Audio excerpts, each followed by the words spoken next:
ፍቅር ለሚወዱት ሰው መሆን ነው እንጂ የሚወዱትን ሰው ሁንልኝ ማለት አይደለም። እንደሱ ነው ፍቅር ሲገባ ወደ ውስጥ ዛፉ የፍቅር ዛፍ ስሯን የተከለችበት ሰው ለሚወደው ሰው በመሆን ይደሰታል። ለዚህ ነው ቅዱስ ጳውሎስ ፍቅር ብቻዬን ይድላኝ አይልም ያለ። ለዚህ ነው ለራሱ ከቶ አያስብም። ሰውን የሚወድ ሰው ለሚወደው ሰው እንጂ ለራሱ አያስብም። ፍቅር የሌለው ሰው ደግሞ ሰውን እንደ ዕቃ ይቆጥራል። ክርስቲያን ሰውን እንደ ዕቃ የሚቆጥር አይደለም። እንደ ዕቃ መቁጠር ማለት ዕቃን መጠቀሚያችን እናደርገዋለን። ማይረባ ሲሆን እንጥለዋለን። እኔ አንዳንድ የከተማ አህዮች ያሳዝኑኛል በእውነት። የገጠር አህዮች እንኳን ተመስገን ነው። እንደው ቢጫንም ተንከባክቦ ነው ገጠር ሰው አህያውን ከብቱን የሚሸኝ። የከተማ ፈረስና አህያ ግን ተጭኖ ተጭኖ ተጭኖ ተጭኖ በጋሪ አድርገው የሚጭኗቸውን አይታቸዋል። ቤት የሚያል ነገር ይጭኗቸውና መጫን ሲያቆሙ ሜዳ ላይ ይጥሏቸዋል። እና እኔ ሳያቸው ያሳዝኑኛል። እንደው ምጽድቅ እንዳይሆን እንጂ ይህንን ስትተብ ለሰው ባዘንክ ይላል። መቼም የኢትዮጵያ ሕዝብ ሙልጭ ያለ ፈሪሳዊ ነው። እውነት እንደው እግዚአብሔር በሚያውቀው ይቅር ይበለኝ መድኃኒዓለም። ሙልጭ ያለ እንደው ፈሪሳዊ አሁን እንደዚህ ሲል አቤት አቤት እንደው መጀመሪያ እንደው ለሚሞቱት ክርስቲያኖች ባዘንክ ምናምን እንደሚል አውቀዋለሁ ማለት ነው። እና እንደው ምን ጉድ ፍጥረት እንደሆነን አላውቅም። የሆነ የጠጣነው ነገር ያለ ይመስለኛል ማለት ነው። ቶሎ ብለን የጽድቅ ጠበቆች እኛ ሆነን ቁጭ እንላለን። እና ሰው ከልቡ ካዘነን ያለ ማዘኔንና ማዘኔን ሰው በሰው ልብ መግባት አይችልም።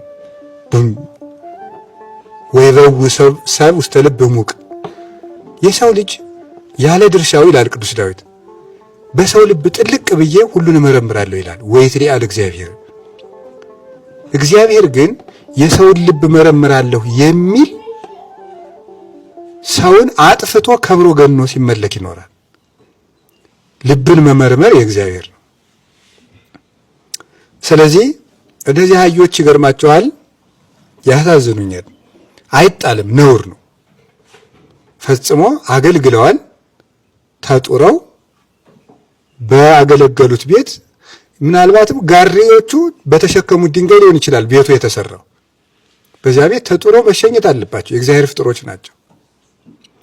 ልክ እንደዚያ ተጠቅሞ መጣል ነው። ኦርቶዶክሳዊ ሰው ጭንቅላቱ ሰውን ወደድኩ ብሎ የወደደውን ሰው እንደ አህያ ገጥሞ የሚጨርስ አይደለም።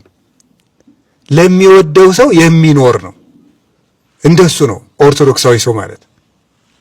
እኛ ግን ሰውን ከወደድ ነው ምን እንዳለን፣ ብትወደኝማ እንዲህ ታረግልኝ ነበር፣ ብትወደኝማ እንዲህ አታረግብኝም ነበር፣ ብትወደኝማ እያለ መቀጠል።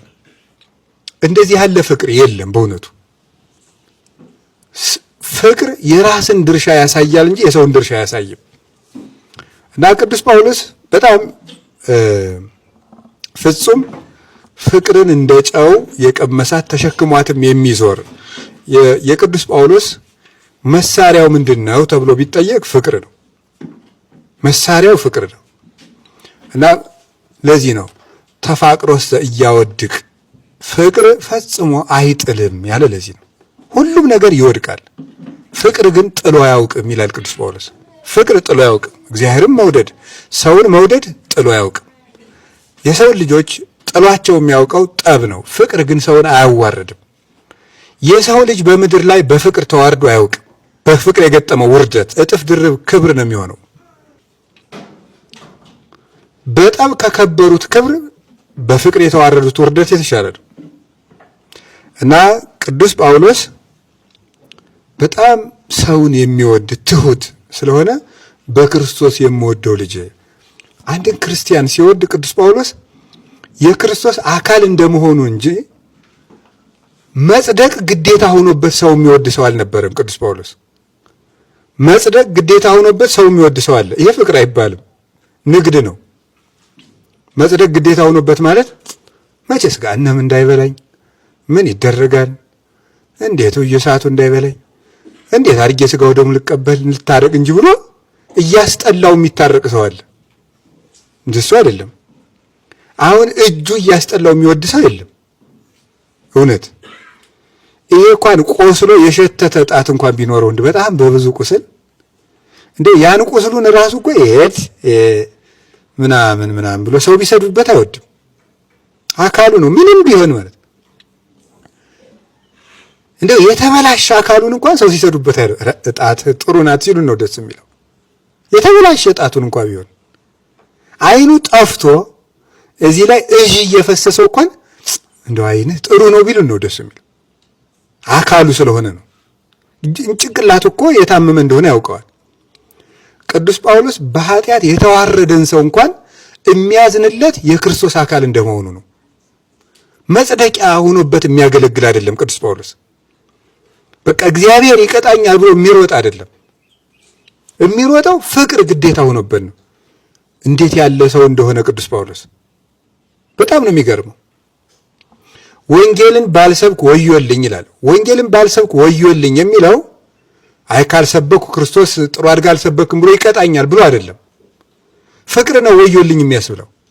እኔ በጣም የሚገርመኝ አይሁድ የሚድኑ ቢሆን እኔ ከክርስቶስ እንኳን ተለይቼ የተረገምኩ እስከሆን ድረስ ክርስቶስን እለምነዋለሁ ይላል። እኔ ቀርቶብኝ አይሁድ እንኳን መንግሥተ ሰማያት ቢገቡ ያን አደርገዋለሁ ይላል። ምክንያቱም ፍቅር ራስን አያሳስብምና እንደዛ ነው የሚያደርገው ቅዱስ ጳውሎስ። እና በክርስቶስ የምወደው ልጄ ያለው ጢሞቴዎስን ለዚህ ነው።